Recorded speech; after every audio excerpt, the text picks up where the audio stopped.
Derbyshire, May 1818.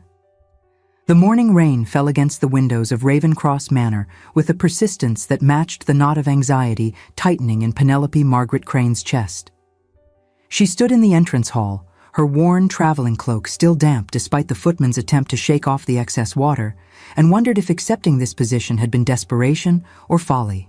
At 25 years of age, Penelope comprehended precisely what society decreed of women in her circumstances. The daughter of a disgraced solicitor who had died owing more money than 3 lifetimes could repay. Educated far beyond her station in a French convent for 16 years, speaking 7 languages with the fluency of a native, yet possessing not a single letter of reference that any respectable household would accept. The answer to why she stood here, trembling slightly in the cold grandeur of this ancient manor, was simple and terrible. She had no choice whatsoever. If stories of love that triumph over society's cruelest judgments move your heart, subscribe now and join us on this journey. You will not want to miss what happens next. The heavy oak door to the study opened with a sound like judgment itself. A tall figure emerged, backlit by the gray morning light filtering through the windows behind him. Julian Frederick Whitmore, Viscount Ashcroft, stopped 3 paces from her, his expression carved from the same unyielding stone as the manor's ancient walls. He was older than she had expected. 36, perhaps, with dark hair graying at the temples and lines around his eyes that spoke of grief worn like armor. His evening clothes proclaimed he had not yet been to bed, and the faint scent of brandy confirmed her suspicion. "Miss Crane," he said, his voice flat and cold as winter iron, "the agency made me apprised that you profess a command of 6 languages. How singularly convenient for a woman in your particular circumstances."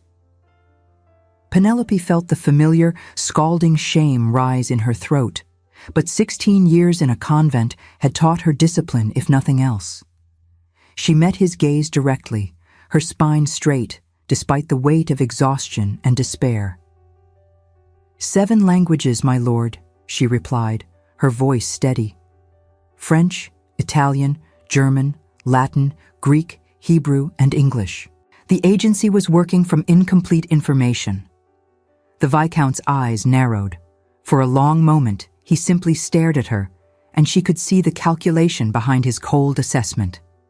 Finally, he laughed, though the sound held no warmth whatsoever. "You expect me to believe that a woman whose father died in disgrace, who arrives at my door without proper references, somehow acquired expertise in 7 languages?" He turned away dismissively. "I may be desperate for a governess, Miss Crane, but I am not a fool." The words should have broken her. 3 months ago they might have, but poverty and grief had burned away everything soft in Penelope, leaving behind something harder and more valuable, a resolve of iron. "I do not think you a fool, my lord," she said quietly. "I judge you a man who has forgotten what kindness is. But that does not change the reality of my qualifications, nor does it alter the fact that you have dismissed 17 governesses in 2 years and your children remain untaught." The silence that followed hung heavy, dangerous. Lord Ashcroft turned slowly, his expression unreadable. The butler, still standing near the door, gasped audibly at her audacity. "How dare you?" the Viscount said softly, each word precise and cutting. "You know nothing of my children or my household. I know you are interviewing governesses at dawn because you have exhausted your recourse," Penelope replied. "I know the agency was reluctant to send me here despite my qualifications because of your reputation as an impossible employer. And I know that whatever tragedy has hardened your heart, your children are paying the price for it." For a moment, she thought he would order her removed immediately. His jaw tightened, and his hands clenched at his sides, the only sign of the violent constraint he exercised. But something flickered behind his eyes. Recognition, perhaps, or the ghost of shame. "You will address me with proper respect," he said finally, "or this interview is concluded." With respect, my lord, Penelope amended, though her tone remained steady. I apologize for my directness, but I will not apologize for speaking truth. You may dismiss me if you wish. I have nowhere else to go. But before you do, perhaps you might consider allowing me to meet your children. The request resonated between them, heavy with consequence. Lord Ashcroft studied her with an intensity that made her want to look away. But she held his gaze. She had lost everything. Pride was a luxury she could no longer afford, but dignity still remained. Very well, he said abruptly. You will have 1 week. If my children show no improvement, or if you prove to be as incompetent as your circumstances suggest, you will be dismissed without reference or payment. Is that clear? Perfectly clear, my lord. Mrs. Reynolds will show you to the schoolroom.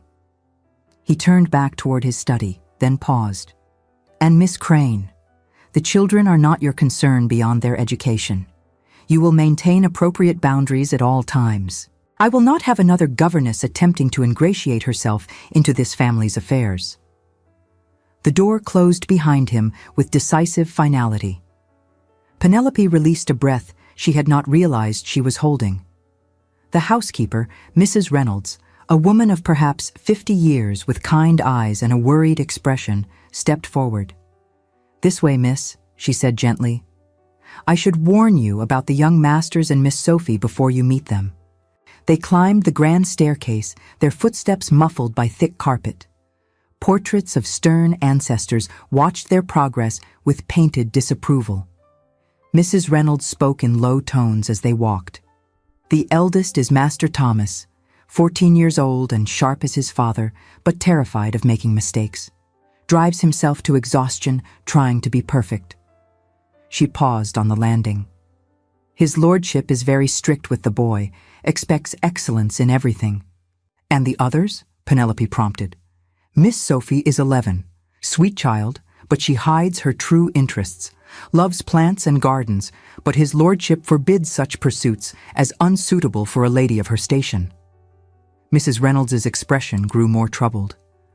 And then there is Master Henry, 8 years old and has not spoken a single word since his mother died 5 years ago. Penelope stopped walking. Not a word? In 5 years? Not one. Doctors have examined him and found nothing physically wrong. He simply chooses silence. The housekeeper's voice dropped to barely above a whisper. Or perhaps he has nothing worth saying in this house of grief. They reached a door at the end of a long corridor. Mrs. Reynolds knocked once, then opened it to reveal a large, cold room with high windows and sparse furnishings. 3 children sat at separate desks, each bent over their work in complete silence. The eldest boy looked up first. Thomas Whitmore had his father's dark hair and sharp features, but his eyes held a wariness that no child should possess. He stood immediately, his posture military straight. You must be the new governess, he said formally. I am Thomas Whitmore. This is my sister Sophie and my brother Henry. Sophie rose as well, a pretty child with auburn hair and her father's gray eyes. She curtsied politely, but Penelope noticed how her hands were stained green, as if she had been handling plants recently and scrubbed hastily to hide the evidence. The youngest child, Henry, remained seated. He was small for 8 years old, with soft brown curls and a face that might have been angelic, if not for the profound sadness in his eyes. He looked at Penelope briefly, then returned his attention to the slate before him, where he had been writing something in careful letters. Good morning, Penelope said, moving into the room. My name is Miss Penelope Crane, and I am very pleased to meet all of you. Thomas exchanged glances with his sister. Clearly, they had learned to be suspicious of new governesses. 17 in 2 years meant 17 failures, 17 departures. Why should she be different? Penelope set her small bag on the desk at the front of the room and removed her damp cloak. She wore a simple gray dress, appropriate for her position, but well made, one of the last remnants of her former life, carefully maintained. I understand you have had many governesses, she said calmly, and I understand that you may be wondering how long I will remain. I cannot promise you permanence, but I can promise you this. While I am here, I will teach you honestly, treat you fairly, and never punish you for asking questions or making honest mistakes." Sophie's eyes widened slightly. Thomas's rigid posture relaxed by perhaps an inch. Henry continued writing on his slate, but Penelope noticed his hand had stilled, as if he were listening intently despite his lack of response. "Now then," Penelope continued, "suppose we begin with something simple. Thomas, would you tell me what subjects you have been studying?" The boy straightened again, clearly accustomed to recitation. Latin grammar, Greek translation, mathematics through calculus, English composition, history of the Roman Empire, and natural philosophy. "Impressive," Penelope said honestly. "And do you enjoy these subjects?" The question seemed to confuse him. "Enjoyment is not of consequence, Miss Crane. Father says education is duty, not pleasure." "I see. And what would you study if enjoyment were relevant?" Thomas hesitated, a flash of longing crossing his features before he suppressed it. "Literature," he said finally, so quietly she almost did not hear. "Poetry and novels. But Father says such things are frivolous wastes of time." Penelope moved to Sophie's desk. "And you, Miss Sophie, what are you studying?" "Embroidery, watercolors, French conversation, pianoforte, and deportment," Sophie recited. "Everything necessary for a proper lady." "And if you could study anything at all?"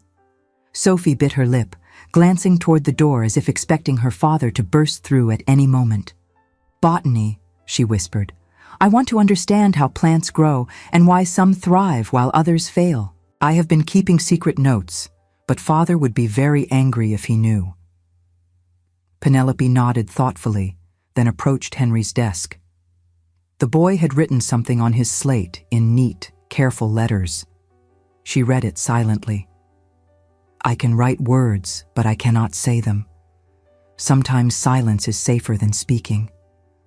Her heart contracted with sudden, fierce compassion. This child had learned that words could bring pain, so he had chosen the safety of silence. What had happened in this house to teach such a terrible lesson? She knelt beside his desk, bringing herself to his eye level. "Henry," she said gently, "would you like to show me what else you can write?" The boy studied her face for a long moment, as if searching for something. Then, slowly, he nodded and began writing again. The letters formed carefully across the slate. "My mother used to read to us every night. She loved stories about knights and dragons." Penelope felt tears prick her eyes, but refused to let them fall. "Your mother sounds like she was a wonderful woman," she said softly. "Would you like me to read to you sometime?" Henry nodded again, and this time, something like hope flickered in his eyes. The morning passed in careful observation.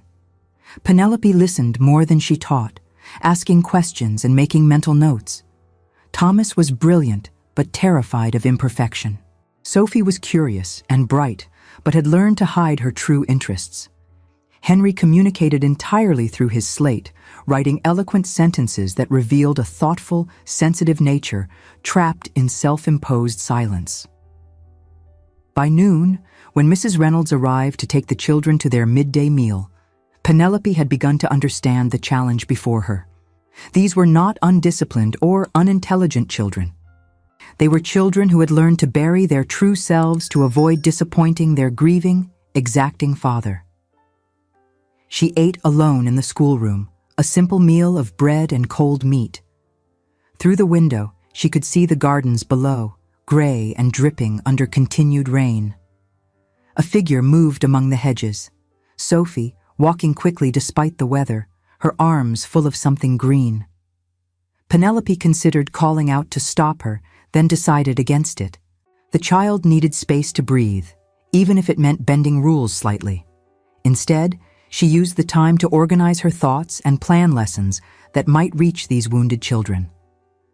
When they returned, damp and subdued, Penelope made a decision that would either secure her position or destroy it entirely. "Thomas," she said, "I want you to spend the next hour writing. Not an essay or composition, but whatever words come to your mind. Poetry, story, or simply thoughts. Write without worrying about perfection." The boy stared at her. "Father requires proper academic work." "I am your teacher, and I am assigning this work," Penelope replied firmly. "Sophie, I want you to draw me a plant. Any plant you choose, but draw it with as much detail as you can manage. Label its parts, if you know them." Sophie's face lit with sudden joy before she remembered to hide it. "Truly?" "Truly. And Henry?" She turned to the youngest child. "I want you to write me a story on your slate. Any story you like. About knights and dragons, perhaps." For the first time since she had arrived, all three children seemed to breathe properly. Thomas pulled out paper with trembling hands. Sophie selected her pencils with careful precision. Henry bent over his slate with an expression approaching happiness. Penelope settled at the front desk to read, keeping watch over them but allowing space for their work. The silence in the room transformed from oppressive to peaceful. The only sounds were pencil on paper, chalk on slate, and the steady rhythm of rain against glass. It was in this scene that Lord Ashcroft found them 2 hours later. The door opened without warning. All three children froze, their expressions shifting instantly to guilty fear. The Viscount stood in the doorway, still in his mourning clothes, his face a mask of cold disapproval. "Miss Crane," he said, his voice cutting through the peaceful atmosphere like a blade. "Might I inquire what academic discipline you are currently teaching my children?" Penelope rose calmly, though her heart raced. "Creative expression through writing and art, my lord, both valuable skills for their development." "I see." He moved into the room, his gaze sweeping across the desks. "Thomas, show me what you have written." The boy's hands shook as he held up the paper. Lord Ashcroft took it, read for a moment. Then his expression hardened further. "Poetry," he said flatly. "You are 14 years old, preparing for university, and your governess has you writing poetry." "My lord," Penelope began, but he cut her off with a raised hand. "And you, Sophie, drawing flowers when you should be practicing proper watercolor technique or learning needlework." "Father, I can explain," Sophie started, her voice small. Silence. He looked at Henry's slate, read the story written there, and something flickered across his face. Pain, perhaps, or the ghost of memory. "This is unacceptable." "With respect, my lord," Penelope said, stepping forward. "Your children are intelligent and capable. But they have been taught to fear their own interests and suppress their natural curiosity. That is not education. That is imprisonment." The room fell into a profound, breathless silence. Even the rain seemed to pause. Lord Ashcroft turned slowly to face her, and the fury in his eyes should have made her retreat. But Penelope had already lost everything. What more could he take? "You have been here less than 1 day," he said, each word precisely measured. "And you presume to lecture me on how to raise my own children." "I presume to do the job you hired me for," she replied. "Teaching, which requires understanding not just what your children need to learn, but who they are as individuals. They are Whitmores," he snapped. "That is who they are, and they will be educated accordingly. They are also human beings with thoughts and feelings and interests of their own." Penelope's voice remained steady despite the pounding of her heart. "Thomas wishes to study literature. Sophie is fascinated by botany. Henry has stories inside him that deserve to be heard, even if he cannot yet speak them aloud." "How dare you?" Lord Ashcroft said softly, dangerously. "You know nothing of what these children require. I know they are terrified of disappointing you. I know they have learned to hide their true selves because honesty brings criticism rather than support. And I know that in trying to make them perfect, you are making them miserable." The Viscount took a step toward her, and for a moment she thought he might actually strike her. But instead, he spoke in a voice so cold it burned. "You are dismissed, Miss Crane. Pack your belongings and leave this house immediately." "Father, no!" Sophie cried out. "Please, sir," Thomas added, his voice breaking. "She was only trying to help." Henry had dropped his slate. It lay on the floor between them, the story still visible in careful chalk letters. The boy looked from his father to Penelope with wide, desperate eyes. "I said silence," Lord Ashcroft commanded. "All of you, return to your regular studies immediately." Penelope felt something crack inside her chest. Not for herself, but for these children who had briefly hoped for something different. She bent to retrieve her cloak, moving slowly so no one would see how her hands trembled. "I apologize for overstepping, my lord," she said quietly. "You are quite right. I know nothing of your family or what you require." She walked to the door, pausing only briefly to look back at the 3 children sitting frozen at their desks. Thomas had tears in his eyes. Sophie clutched her drawing. Henry stared at his hands as if they belonged to someone else. "I am sorry," she told them softly. "I wish you all the very best." The corridor outside seemed impossibly long. Mrs. Reynolds stood near the stairs, her expression stricken. She had clearly heard everything. "Miss Crane," she began. "It is quite all right," Penelope interrupted gently. "I knew this was likely. A woman in my circumstances cannot afford to speak truth." "It is not all right," the housekeeper replied firmly. "Those children need someone exactly like you, but his lordship has been like this since Lady Margaret died. Closed off and cruel, thinking strictness will protect them from loss." Penelope nodded, though speaking was difficult past the tightness in her throat. She had nowhere to go. No money, no references, no prospects. The coaching inn where she had stayed last night would not extend further credit.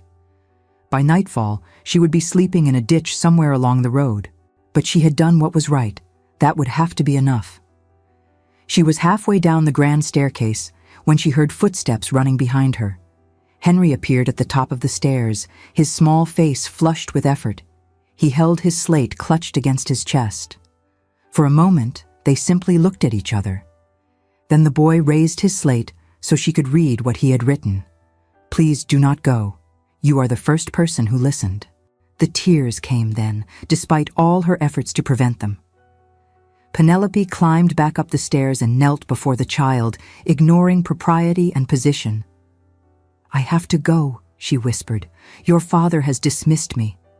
But I want you to remember something, Henry. Your silence does not make you less valuable. Your words, whether written or spoken, matter. Do not let anyone convince you otherwise." The boy dropped his slate. His arms went around her neck in a fierce embrace that nearly undid her completely. She held him for a moment, feeling his small body shake with silent sobs, then gently disentangled herself. "Be brave," she told him. "All of you. Be braver than the world expects." She descended the stairs quickly, before she could change her mind or break down entirely. The entrance hall felt even colder than it had that morning. The butler opened the door for her wordlessly, his expression sympathetic but helpless. The rain had intensified. Within moments of stepping outside, Penelope was soaked through. She walked toward the main road, her small bag growing heavier with each step. Behind her, Ravencross Manor stood gray and imposing against the stormy sky, full of wounded people who would continue wounding each other because grief had taught them nothing else. She made it perhaps a quarter mile before exhaustion and despair forced her to stop. A stone wall provided minimal shelter from the rain. She sat heavily, no longer caring about propriety or appearance. Let the rain fall. Let the world see her failure. She had nothing left to lose. It was there, huddled against the wall like a beggar, that the Viscount's carriage found her an hour later. The vehicle stopped directly in front of her. The door opened, and Lord Ashcroft himself stepped out into the rain, his expression unreadable. "Get in," he said. Penelope stared at him. "My lord, you dismissed me." I am perfectly apprised of what I spoke. Get in the carriage, Miss Crane. We need to talk, and I will not conduct this conversation in a downpour. Too tired to argue, she allowed him to help her into the warm, dry interior. He followed, closing the door behind them. The carriage did not move. They sat in silence for a long moment while rain drummed on the roof. "My son embraced you," Lord Ashcroft said finally. "Henry, who has not willingly touched another person since his mother died, put his arms around you without hesitation." Penelope said nothing. What response could possibly be adequate? "And my daughter asked me, with tears in her eyes, if I truly believed that her interest in plants made her less of a lady." He looked out the window, his profile stark against the gray light.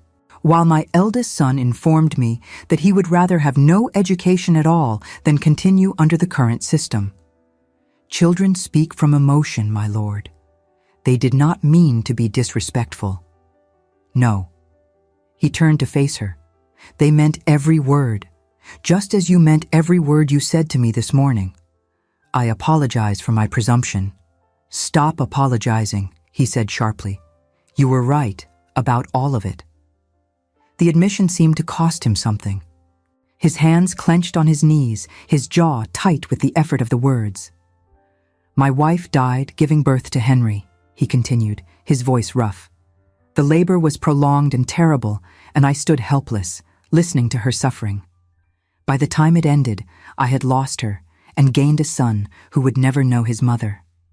I swore that day that I would make my children strong enough to survive any loss, perfect enough that the world could never break them as it had broken me. But in trying to make them invulnerable, you made them afraid," Penelope said softly. "Not of the world, but of you." "Yes." The single word held years of accumulated pain. Henry stopped speaking because nothing he said could bring his mother back. Thomas drives himself to exhaustion because he believes his worth depends on being flawless. And Sophie hides her passions because she has learned that showing interest in anything brings only criticism. He looked at her directly then, and she saw past the cold mask to the grieving man beneath. "You saw all of that in one morning. 17 governesses before you saw only difficult children and an impossible employer. But you saw their pain, and you tried to heal it.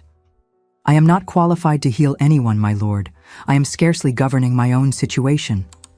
Which makes your compassion all the more remarkable." He paused, as if gathering courage.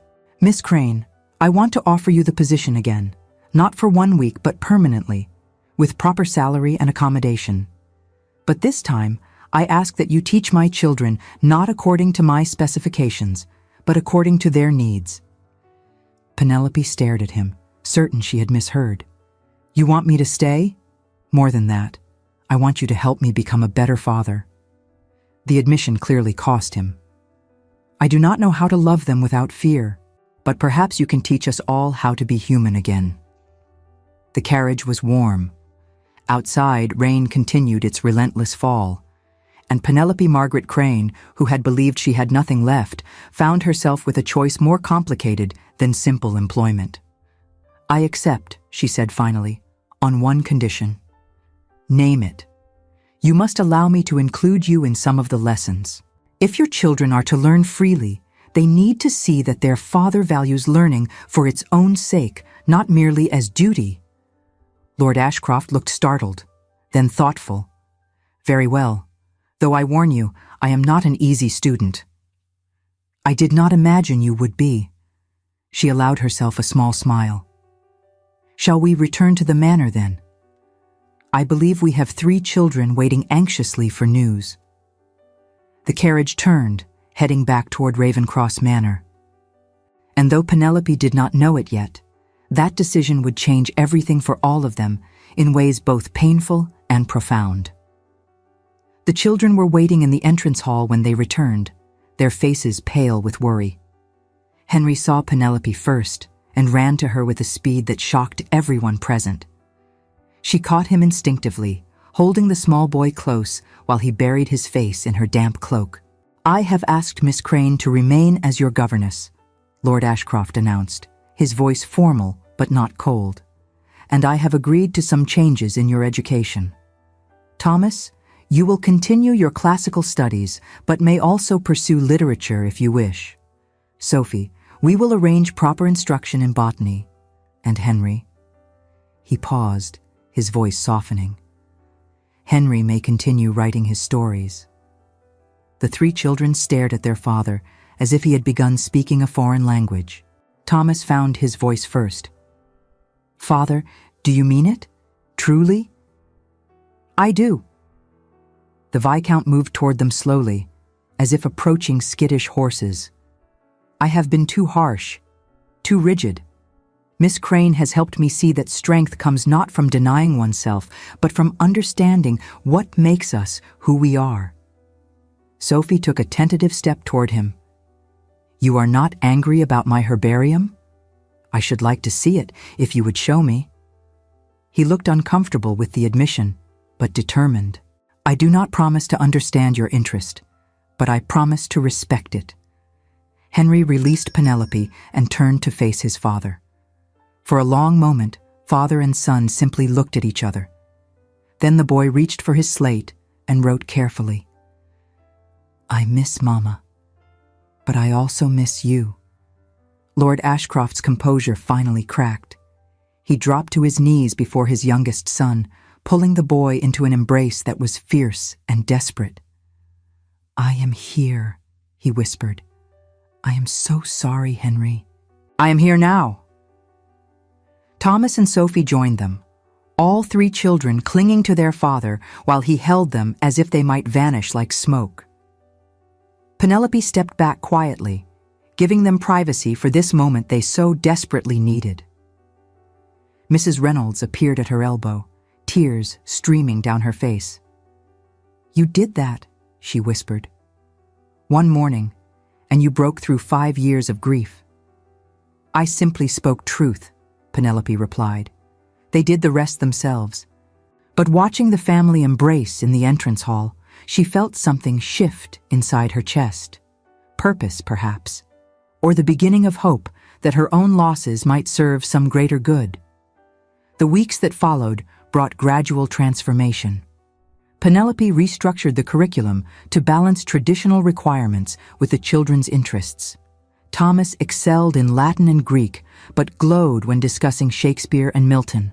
Sophie proved remarkably talented at botanical illustration, her drawings precise and beautiful. And Henry, though still silent, wrote prolifically, his stories revealing an imagination both wild and tender.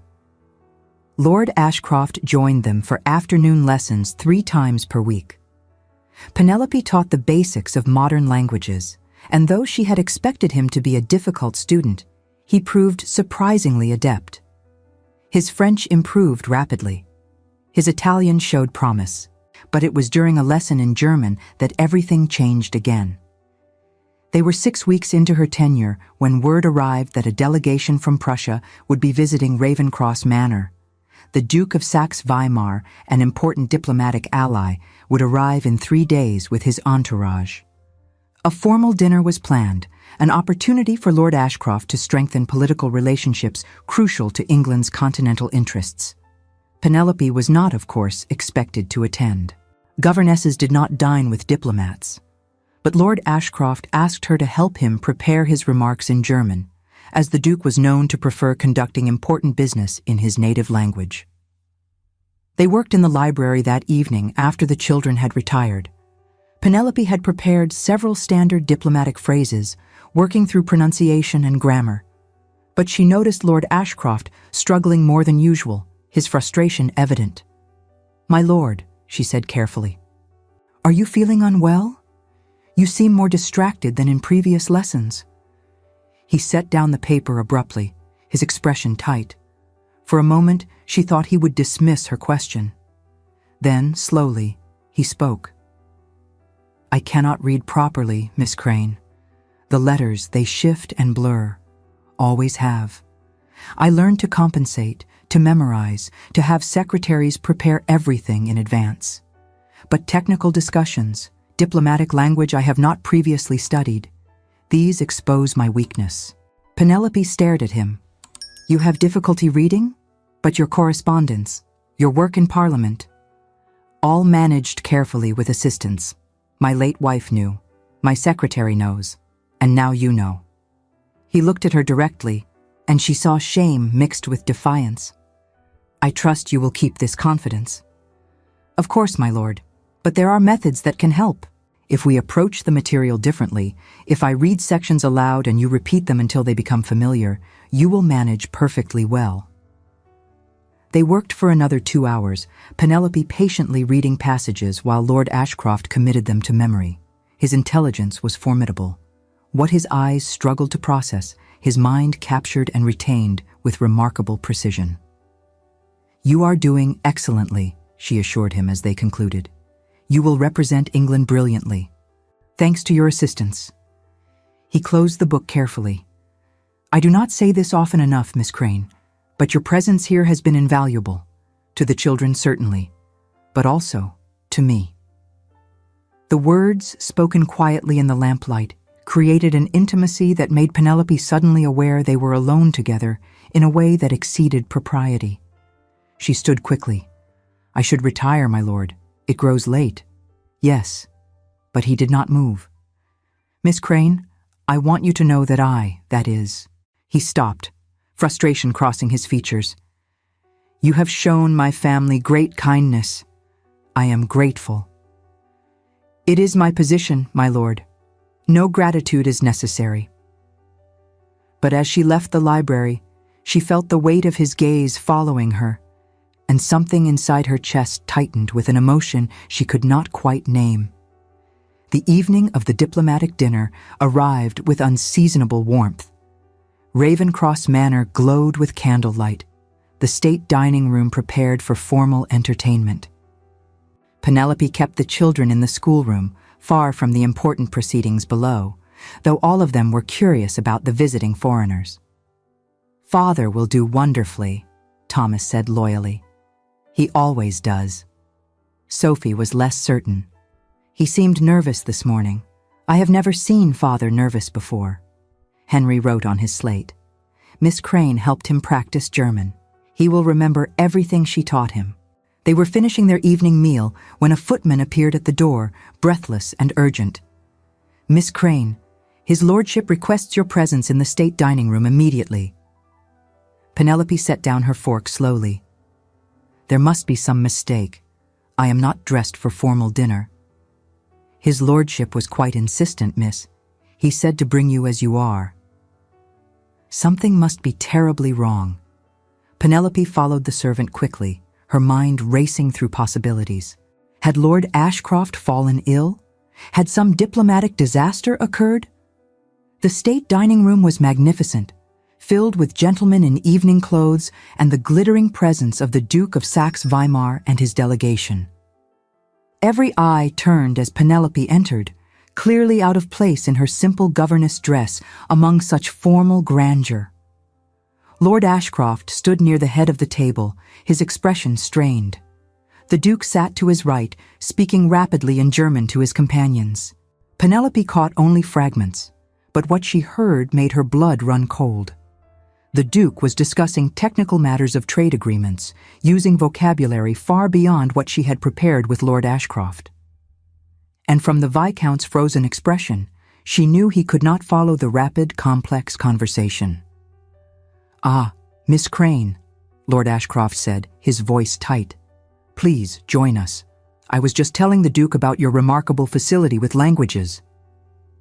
It was not an invitation. It was a desperate plea. Penelope moved forward, her heart pounding. Every rule of propriety screamed that she should not be here, that a governess had no place at a diplomatic dinner. But Lord Ashcroft's eyes held silent desperation, and she could not abandon him. "Your Grace," she said in flawless German, curtsying to the Duke. "It is an honor to meet you. I apologize for my informal appearance.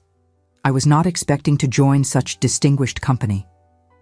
The Duke's eyebrows rose. "You speak German, young lady? And quite well, I must say." "I was educated for many years in Europe, Your Grace. German was among the languages I studied." The Duke turned to Lord Ashcroft with interest. "You did not mention having such accomplished staff, my lord.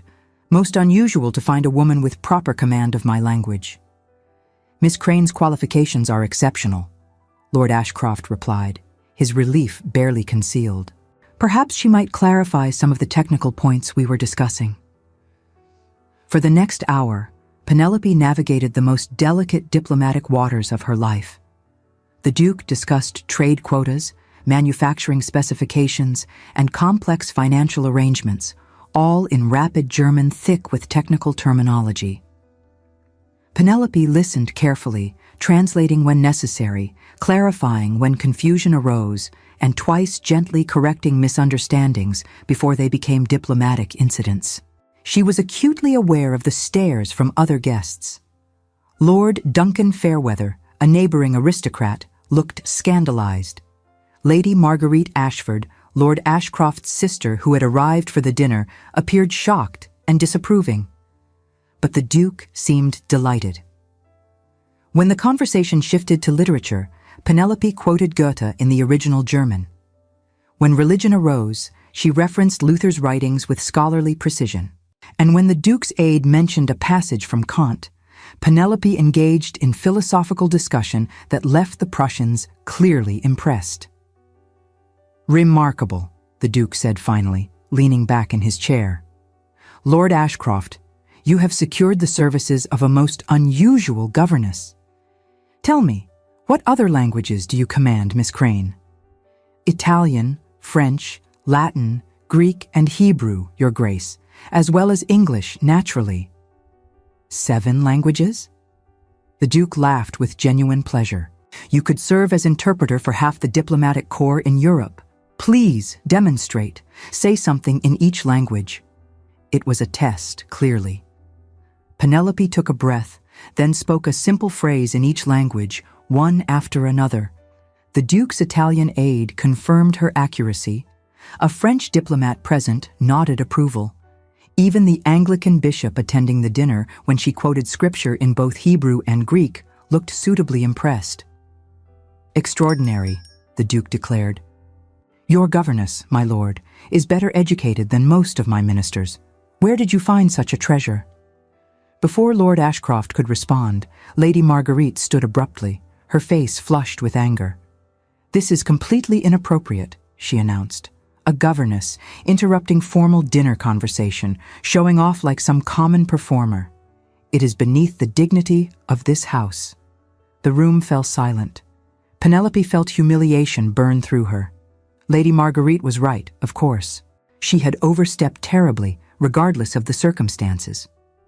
But Lord Duncan Fairweather, surprisingly, spoke up. "With respect, Lady Marguerite, Miss Crane prevented what could have been a significant diplomatic misunderstanding. When the Duke mentioned export restrictions, Lord Ashcroft's response, while perfectly reasonable in English, would have suggested something quite different in German. Miss Crane's intervention saved considerable awkwardness." The Duke nodded vigorously. "Indeed. Without her assistance, we might have spent weeks untangling confused negotiations. I consider her presence most fortunate." Lady Marguerite sat down stiffly, clearly outnumbered, but not appeased. "It is still highly irregular." "Perhaps," Lord Ashcroft said quietly, "but effective. Miss Crane, thank you for your assistance. You may return to the children now." Penelope curtsied and left quickly, her cheeks burning. Behind her, she heard conversation resume, but the warm approval from the Duke did nothing to offset the shame of Lady Marguerite's condemnation. Mrs. Reynolds waited in the corridor. "You were brilliant," she whispered. "Everyone is talking about it." "Everyone is talking about how I humiliated myself and embarrassed his lordship," Penelope corrected. "I should never have come down." "His lordship asked for your help. You gave it. That is nothing to be ashamed of." But shame followed Penelope back to the schoolroom, where 3 anxious children waited for news. She assured them all was well, settled them for the night, then retreated to her own small room, feeling the weight of the evening's events. She had saved Lord Ashcroft from diplomatic disaster. But at what cost to her position, her reputation, and the delicate peace they had built? The answer came the next morning when she was summoned to Lord Ashcroft's study before breakfast. He stood at the window, his back to her, tension evident in every line of his body. When he finally turned, his expression was cold and closed. The warm gratitude of recent weeks vanished completely. "You deliberately exposed me last night," he said flatly. Penelope felt the accusation like a physical blow. "My lord, I only tried to help." "Help?" His laugh was bitter. "You demonstrated to a room full of important guests that their host could not manage a diplomatic conversation without assistance from his children's governess. You made me look weak and incompetent. That was never my intention. You asked me to attend. I asked you to assist quietly, not to take over the entire conversation." He moved toward his desk, anger evident in every movement. "By morning, half of London will know that the Viscount Ashcroft requires a governess to conduct his foreign negotiations. Do you have any idea what that does to my political standing?" "I am sorry," Penelope said, her voice small. "I truly did not mean to cause harm." "Your intentions are irrelevant. The damage is done." He picked up a letter from his desk. "My sister has written to inform me that she considers your continued employment inappropriate. She suggests I have become too dependent on your presence." The words struck deeper than he probably intended. Penelope straightened her spine, gathering the tattered remains of her dignity. "Then I shall pack my belongings immediately, my lord. I apologize for any embarrassment I have caused." "No." The words stopped her at the door. "You will remain, but we will establish clear boundaries. You are a governess, Miss Crane. You teach my children. You do not involve yourself in my diplomatic affairs, my social standing, or anything beyond the schoolroom. Is that understood?" "Perfectly, my lord." "And there will be no more personal conversations, no more evening lessons in the library, no more casual interactions. You have your position because you are effective with the children. That is the extent of our relationship." Each word felt like a door closing. The discipline learned in the convent was all that prevented her from shattering the carefully constructed composure she had maintained for weeks. Penelope nodded once, not trusting her voice, and left the study before the tears could fall. She made it to her small room before breaking down completely. Not because she was losing her position, though that would have been devastating, but because for a few brief weeks she had felt like part of something, like she mattered beyond her utility. And now that illusion was shattered, revealing the harsh truth beneath. She was a servant, nothing more. The days that followed were professional and cold. Penelope taught the children with her usual care, but Lord Ashcroft no longer joined their lessons. He barely spoke to her beyond necessary instructions, his manner distant and formal. The children noticed immediately. Thomas asked if he had done something wrong. Sophie worried that her father was angry again, and Henry stopped writing his stories, returning to silent observation. A week after the disastrous dinner, Mrs. Reynolds brought concerning news. "His lordship is unwell," she told Penelope quietly. "He has not slept properly in days, and he is drinking far too much brandy in the evenings." "That is not my concern," Penelope replied, though her heart ached. "His lordship has made it clear I am to remain focused on the children. But you could help him if he would let you." "He does not want my help, Mrs. Reynolds. He wants my absence from his life beyond my contracted duties." That night, Penelope lay awake in her narrow bed, staring at the ceiling and wondering how everything had gone so wrong. She had thought they were building something, not romance, certainly. That would be impossible given their positions. But perhaps friendship, or at least mutual respect. Instead, she had managed to humiliate him and destroy whatever fragile connection they had formed. The answer to how to fix it came from an unexpected source. Henry appeared at her door the next morning before breakfast, his slate covered in careful writing. "Father is not angry at you. He is afraid." The words were followed by more. "He told Thomas that he failed you, that he put you in an impossible position and then blamed you for helping him." Penelope read the message 3 times. Did your father truly say that? Henry nodded vigorously, then wrote more. He said he does not know how to apologize, so he is pretending nothing is wrong. But everything is wrong. Your father is a proud man, Henry. Apologizing is difficult for him. But I think you should talk to him anyway, Henry wrote, even if it is hard. Because silence makes everything worse. Trust me, I know. The wisdom in those words, coming from a child who had chosen silence for 5 years, struck Penelope profoundly. He spoke not merely from observation, but from the cruel geometry of shared isolation. Henry was right. Avoiding difficult conversations only allowed misunderstanding to fester. She found Lord Ashcroft in the library that evening, exactly where she expected. He looked up when she entered, surprise crossing his features. Miss Crane, is something wrong with the children? No, my lord. The children are well. But I need to speak with you, and I would appreciate if you would listen without interruption. He set down his book slowly.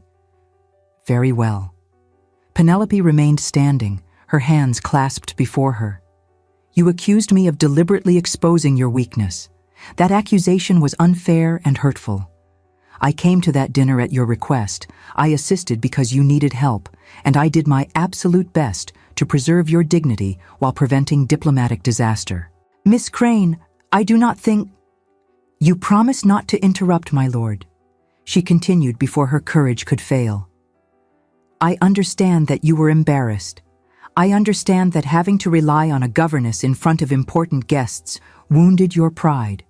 But your response, which was to attack me and then shut me out completely, was not just unfair, it was cruel. Lord Ashcroft had gone very still, his expression unreadable. Furthermore, Penelope said, her voice gaining strength, your children have noticed your withdrawal. They believe they have done something wrong. Thomas is driving himself to exhaustion again. Sophie is hiding her botanical work, and Henry has stopped writing his stories. So whatever personal feelings exist between us, whatever mistakes were made, your children deserve better than to suffer for adult pride. She paused, taking a breath. I am willing to continue as governess under whatever boundaries you require, but I will not remain in a household where I am treated with contempt. And I will not watch you punish your children by withdrawing emotionally simply because you are angry with me. The silence that followed felt endless. Lord Ashcroft stood slowly, moving to the window. For a long moment, he simply stared out at the darkening gardens. You are right, he said finally, his voice rough. About all of it. Penelope said nothing, waiting. I was not angry at you, he continued. I was terrified that my weakness had been exposed, terrified that I had put you in an impossible position, and most terrified that without you, I would fail my children again. He turned to face her. So I pushed you away before you could leave of your own accord, because losing you seemed inevitable, and I wanted it to be on my terms. That is perhaps the most foolish logic I have ever heard, my lord. A ghost of a smile crossed his features. Yes, it is, but fear makes fools of us all. I have no intention of leaving, Penelope said quietly. Not unless you dismiss me. Your children need consistency. And you, if I may be so bold, need someone who will speak honestly to you rather than simply agreeing with everything you say. I do not deserve such loyalty.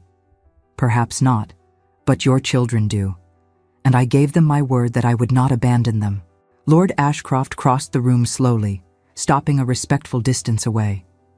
I owe you an apology, Miss Crane, not just for my behavior this week, but for putting you in that situation. I should have prepared better for the Duke's visit. I should have admitted my limitations earlier. Instead, I relied on you to save me from my own inadequacy. Then, I blamed you for doing exactly that. I accept your apology, my lord, though I hope you will also apologize to your children for your recent distance. I will. Tonight. He paused, then added softly, You mentioned personal feelings. I want to be clear. Whatever emotions I may have, I would never act on them. You are in my employ. under my protection. It would be unconscionable to take advantage of that position. A sudden, sharp tension seized Penelope's chest, though she kept her expression neutral. I accept your assurance with gratitude, Julian. But I do value you, beyond the bounds of what is considered fitting for an employer. He met her eyes directly. And I would like, if possible, to return to the arrangement we had before, where we worked together for the benefit of the children, without coldness or distance. I would like that as well.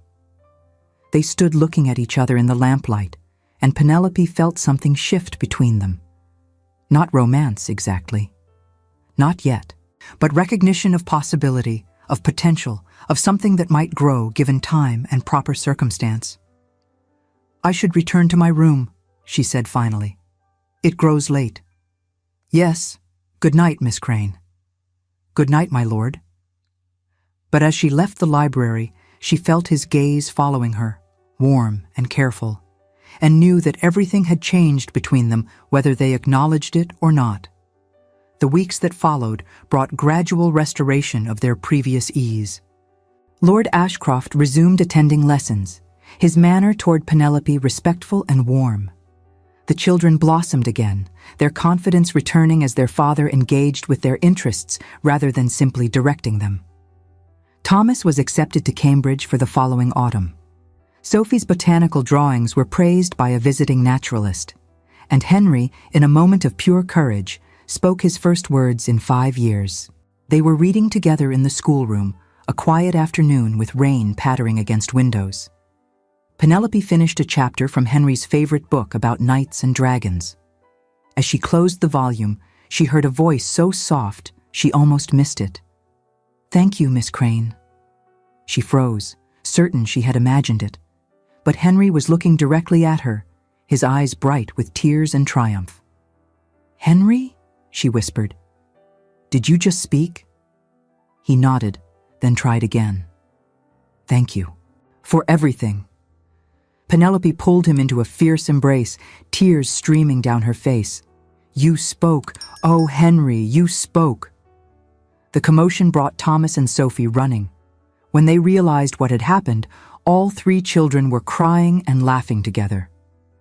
Mrs. Reynolds heard the noise and arrived to find the 4 of them in a joyous tangle of celebration. "Fetch his lordship," she commanded a passing footman. Immediately. Lord Ashcroft burst into the schoolroom moments later, his expression alarmed. "What happened? Is someone hurt?" "Papa," Henry said clearly, "I can talk again." The Viscount went completely still. Then he crossed the room in 3 strides and dropped to his knees before his youngest son, gathering the boy into his arms. "Say it again," he whispered hoarsely. "Please, Henry, say it again." "I love you, Papa. I missed talking to you." Lord Ashcroft made a sound between a laugh and a sob, holding his son as if he would never let go. Over Henry's head, his eyes found Penelope's, and the gratitude there was so profound, it took her breath away. "Miss Crane did this," he said. "She brought you back to us." "She listened," Henry replied simply, "and made me feel safe to try." That evening, after the children had retired still giddy with Henry's breakthrough, Lord Ashcroft requested Penelope join him in the library. She went nervously, uncertain what to expect. He was standing by the fire when she entered, holding something small in his hands. As she approached, he turned and extended it toward her. A small, leather-bound volume, the worn gilt edges suggesting it had been read and cherished many times. "This belonged to my wife," he said quietly. "Margaret loved poetry. She would have appreciated your methods with the children." He paused. "I want you to have it." Penelope stared at the book, understanding the significance. "My lord, I cannot accept something so personal." "Please, it is not a romantic gesture if that concerns you. It is gratitude for returning my family to me, for helping me become the father my children deserve." His eyes were serious. "You have given me back my son's voice. That is beyond any debt I could ever repay." She took the book carefully, feeling the weight of the gift. Thank you, my lord. I will treasure it. Penelope, he said softly, using her given name for the first time. I think we have moved past such formality in private, have we not? The use of her name sent warmth through her chest. Perhaps we have, Julian. They stood by the fire, the book between them, and for the first time, Penelope allowed herself to imagine a future beyond governess and employer. It seemed impossible given their circumstances. But then again, Henry speaking had seemed impossible too. Summer arrived with unexpected heat. The season had ended, meaning London society had decamped to country estates. Lady Marguerite arrived for an extended visit, her disapproval of Penelope evident in every glance. Julian, she said over breakfast one morning, I have been thinking about the children's education. Perhaps it is time to consider sending Thomas to a proper school and hiring separate masters for the younger children. Thomas will attend Cambridge in autumn, Lord Ashcroft replied. Until then, his current education is more than adequate. But is it proper, having all 3 children taught by the same governess, and such an unconventional governess at that? Miss Crane's methods are precisely what my children need. Lady Marguerite set down her teacup with unnecessary force. Your dependence on that woman is becoming scandalous, Julian. People talk. Let them talk. You cannot be so cavalier about reputation. You are a viscount. You have responsibilities. My primary responsibility is to my children's well-being. Miss Crane has provided that better than anyone else. His tone indicated the conversation was concluded. But Lady Marguerite was not finished. She cornered Penelope in the hallway later that day, her expression cold and calculating. You have positioned yourself quite cleverly, Miss Crane. From destitute nobody to indispensable member of this household. My focus is solely upon my duties to the children, my lady. I have neither the leisure nor the ambition for what you suggest. Have you? Or have you been angling for something more? She stepped closer. My brother is vulnerable, lonely, and you are conveniently available, playing the role of savior to his children. But do not delude yourself. He will never marry someone of your station. You are a governess, nothing more. The words should not have hurt because they were true, but they struck deep nonetheless. I have no designs on your brother, my lady. I am here for the children. Then you will not object to leaving once Thomas departs for university. Surely he is your primary pupil. That decision rests with Lord Ashcroft, not me. We shall see. Lady Marguerite smiled coldly. I have considerable influence with my brother, and I believe it is time for changes in this household. The threat hung in the air between them. Penelope excused herself as soon as politely possible, her mind racing. She had been foolish to imagine any future beyond her current position. Lady Marguerite was right. Governesses did not marry viscounts. Such things happened in novels, not reality. That evening she found Julian in the garden, walking alone in the twilight. He saw her approaching and smiled, that warm expression that made her heart do complicated things. Penelope, I was hoping to see you. I wanted to discuss next term's curriculum. Actually, I need to speak with you about something else. She took a breath. Your sister believes I should leave once Thomas departs for university. Perhaps she is right. Julian's expression darkened. My sister expressed that opinion to you directly? She is concerned about propriety and your reputation. Those are valid concerns. What my sister is concerned about is control. He moved closer. Penelope, look at me. Do you want to leave? What I want is irrelevant. It is the only thing that matters. He reached for her hand, then stopped himself, remembering propriety. I am going to ask you something, and I want complete honesty. Has my regard for you become inappropriate? Have I made you uncomfortable? No. You have been nothing but respectful. But you are aware that my feelings exceed those appropriate for an employer? Her heart pounded. I may have noticed certain indications, yes. And your feelings? This was dangerous territory. Admitting the truth could destroy everything. But lying felt impossible. "I care for you," she said quietly. "Far more than is wise, but I am also realistic about my position. I am a governess, Julian. You are a viscount. Whatever we feel, it cannot change those facts." "Cannot?" He smiled slightly. "Or should not?" "Both. Your sister is right. Marrying me would be scandalous. It would affect your political standing, your children's prospects, everything you have worked to build." "Let me tell you what would truly be scandalous," he said softly. "Sending away the woman my children love because society expects me to marry within my class. Prioritizing political advantage over genuine connection. Living the rest of my life according to others' expectations rather than my own heart." "Julian, you cannot be serious." "I have never been more serious." He looked at her directly. "I love you, Penelope. Not despite your circumstances, but because of who you are. Your intelligence, your compassion, your courage. You make me want to be better.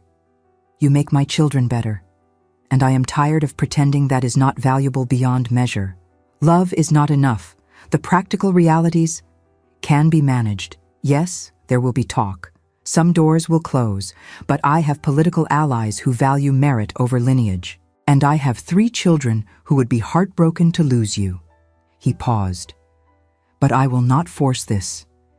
If you do not feel the same, or if you cannot accept the difficulties a marriage would bring, I understand. You have my word that your position here is secure regardless." Penelope felt tears prick her eyes. Everything she had learned about her place in the world screamed that this was impossible.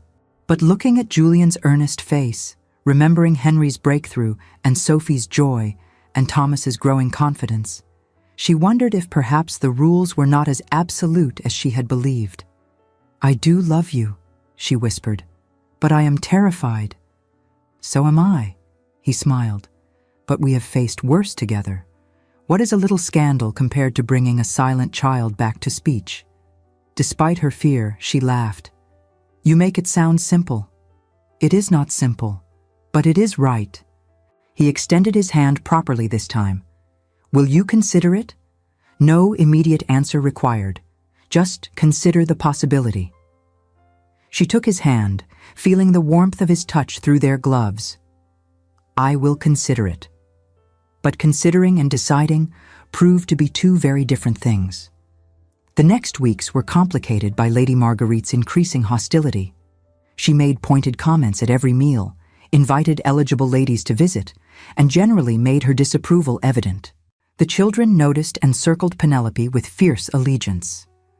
"Aunt Marguerite is being most disagreeable," Sophie declared. "I do not understand why she dislikes you so much." "She believes I have overstepped my position, which is perhaps true." "That is ridiculous," Thomas said. "You saved this family. Anyone with eyes can see that." Even Henry contributed his opinion. "Father loves you," he said simply. "Why is that unsuitable?" "Because society says so," Penelope thought. "Because I am nobody, and he is somebody. Because fairy tales do not happen to disgraced solicitors' daughters." But she did not say any of that to the children. The crisis came on a sweltering August afternoon. Lord Ashcroft had travelled to London for parliamentary business, leaving Penelope to manage the household in his absence. Lady Marguerite chose that opportunity to strike. She arrived at the schoolroom during lessons, accompanied by Mrs. Beatrice Thornton, a severe woman Penelope recognized as the proprietress of a prestigious school for young ladies. "Miss Crane," Lady Marguerite announced, "I have arranged for Mrs. Thornton to evaluate Sophie. I believe she would benefit from proper schooling rather than your unconventional methods." Sophie's face went pale. "Aunt Marguerite, Father did not mention any school." "Your father has been too lenient. Mrs. Thornton will provide the discipline and proper training you require." Penelope stood carefully. "Lady Marguerite, I must object. Sophie is thriving under the current arrangement, and Lord Ashcroft should be consulted before any such decision. My brother has delegated household management to me during his absence. I am perfectly within my rights."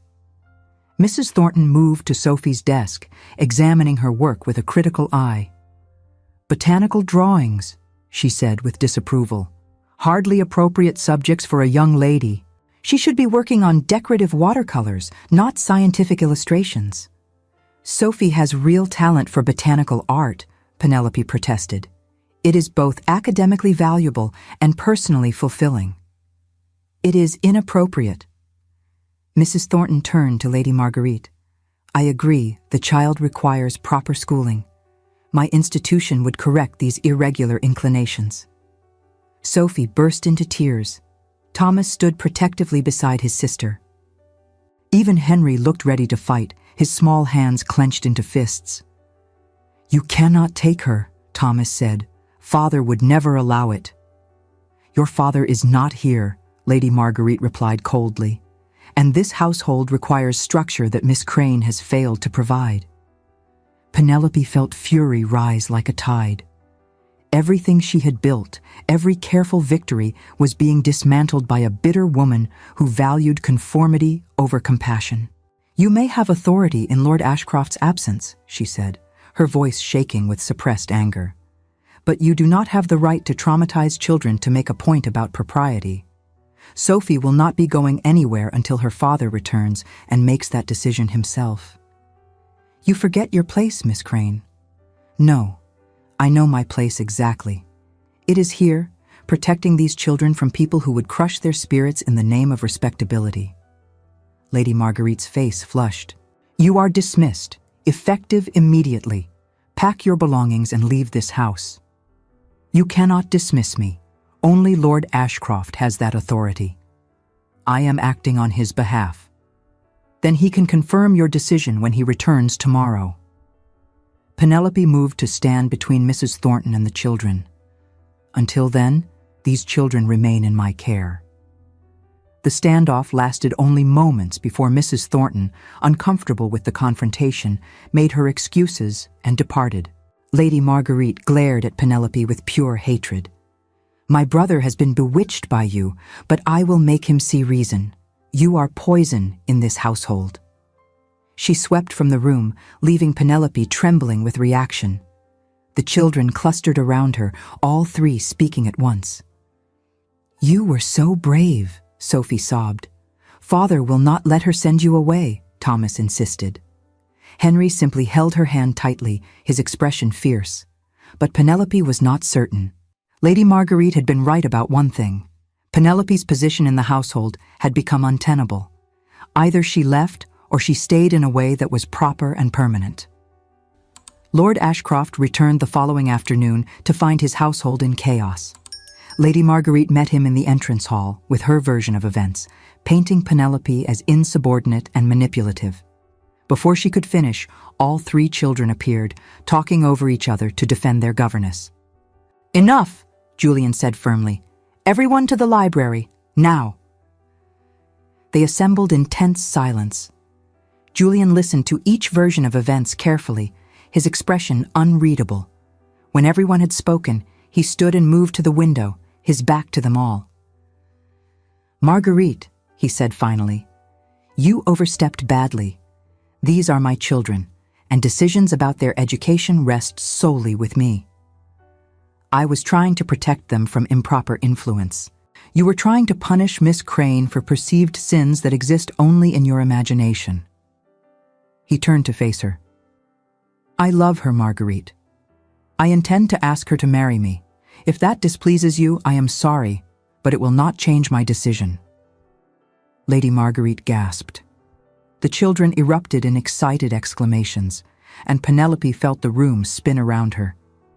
"Julian, you cannot," she managed to say. "I can," he replied firmly. "And I will, unless you refuse me." He crossed to stand before her. "Penelope Margaret Crane, will you marry me?" "This is insane," Lady Marguerite protested. "Father, yes," Sophie cried. "Say yes," Henry urged. Penelope looked at Julian's face, saw the absolute certainty there, and felt something inside her shift. All her life, she had been told what was possible and what was not, who she could be and who she could never become. But this man, this impossible man, was offering her a choice she had never dared imagine. "Yes," she whispered, despite every reasonable objection and practical concern, yes. Julian's face transformed with joy. He took her hand, properly this time, and brought it to his lips in a gesture witnessed by his scandalized sister and delighted children. "God be thanked," he murmured. "I was prepared to be exceedingly dramatic if you had refused." Lady Marguerite fled the room in outrage. The children celebrated with unrestrained enthusiasm. And Penelope, standing in the library where she had first felt the stirrings of hope, allowed herself to believe that sometimes, just sometimes, impossible things happened after all. The next months were not easy.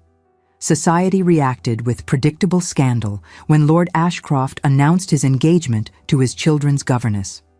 Invitations dried up. Political allies distanced themselves. Lady Marguerite refused to attend the wedding. But other things happened too. The Duke of Saxe-Weimar sent congratulations and a generous gift, praising Penelope's linguistic accomplishments. Several progressive members of Parliament expressed support, and most importantly, the children glowed with happiness at the prospect of making their beloved governess officially part of the family. They married in October, a small ceremony in the parish church with only close friends attending. Thomas served as groomsman. Sophie and Henry stood as witnesses. And when Julian promised to love and cherish Penelope all the days of his life, there was not a dry eye in the congregation. The years that followed brought challenges and triumphs in equal measure. Some doors closed, but others opened.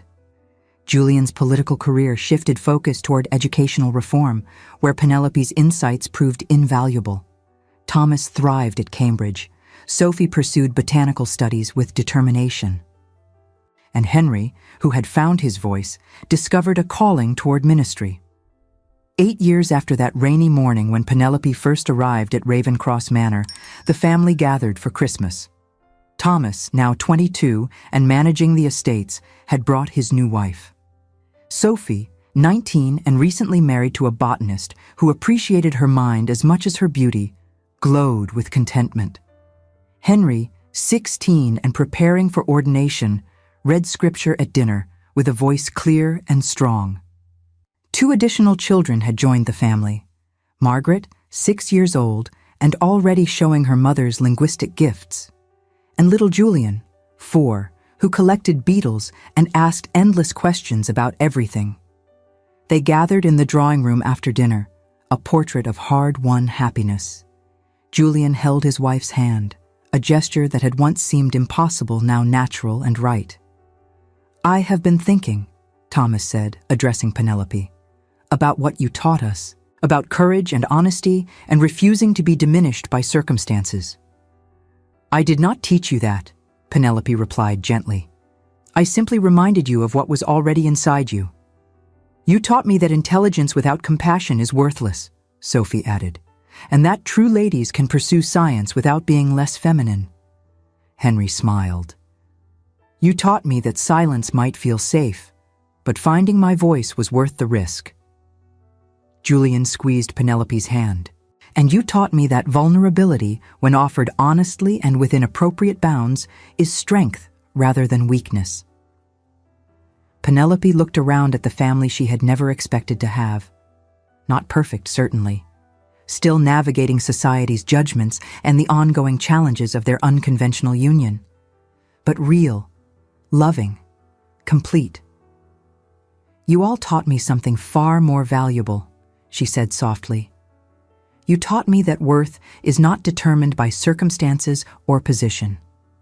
That education and accomplishment are valuable, but compassion and courage are what truly transform lives. And that love, genuine love expressed with both passion and propriety, can survive anything society throws at it." Little Margaret tugged at her mother's sleeve. "Mama, tell the story again. about how you and Papa fell in love." "Which account of it?" Julian asked, his eyes twinkling. "The proper one or the truth?" "The true account," all three older children said in unison. So Penelope told the story once more, about a desperate governess and a grieving widower, about 3 wounded children and 1 honest conversation, about diplomatic dinners and botanical drawings and a boy who learned to speak again. "And the moral?" little Julian asked when she finished. "The moral," Penelope said, looking at her husband, "is that sometimes the rules we think are absolute are merely suggestions, that proper and genuine need not be opposites, and that the most impossible love stories are often the truest." Outside, snow began to fall softly over Ravencross Manor. Inside, a family born from loss and built on courage celebrated the greatest triumph of all. Not perfection, but persistent, imperfect, thoroughly human love. Thank you so much for staying with us until the end. If this story touched your heart, please like, subscribe, and share with someone who needs to hear it. Your support helps us continue creating stories of love, courage, and hope that remind us all that change is always possible.